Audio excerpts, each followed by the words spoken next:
नाज़रीन, ये गेम है जो चली जा रही है।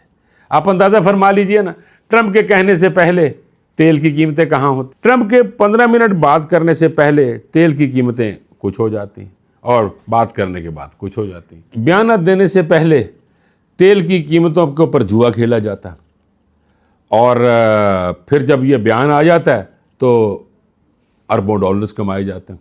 अब तो ये बात सामने आ गई है कि वो कारोबारी हज़रात जो ये मुनाफाखोरी में शामिल हैं और वो जो कर रहे हैं वो ट्रंप फैमिली के बहुत ही करीब जाने जाते हैं, क्योंकि अब ये शुबा पैदा हो चुका है कि ट्रंप के ईरान जंग के फ़ैसलों में ये जो कारोबारी हज़रात हैं ये इन्वॉल्व हैं।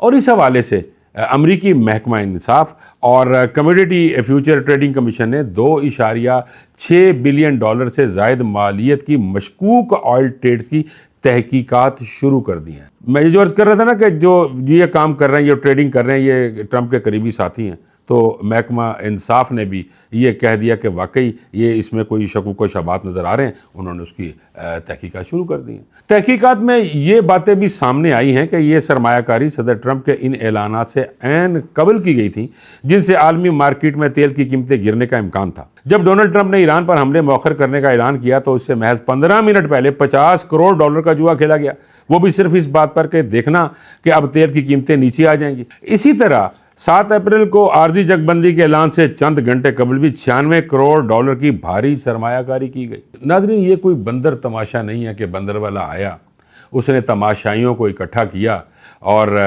तमाशा दिखाया, पैसे इकट्ठे किए और ये जा वो जा और चलता बना। ये आलमी मईशत का मसला है, यानी दुनिया के साथ खिलवाड़ किया जा रहा है चंद पैसों के लिए। अमीर से अमीर बनना, हर जगह पे लोगों को आजकल शौक हुआ है ना कि ज़्यादा अमीर होना है, उसके मुकाबले में से आगे बढ़ना है। यानी ये आजकल ये सिलसिला शुरू हुआ है।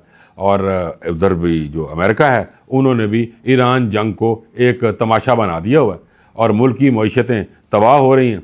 कहाँ स्टॉक मार्केट्स कभी ऊपर चले जाती, कभी नीचे चले जाती, तेल की कीमतों के साथ खिलवाड़ हो रहा है। इसीलिए तो अमेरिकी तहकीकाती इदारे अब ये तहकीकात कर रहे हैं और चंद ही दिनों में बड़े बड़े चेहरे बेनकाब हो जाएंगे।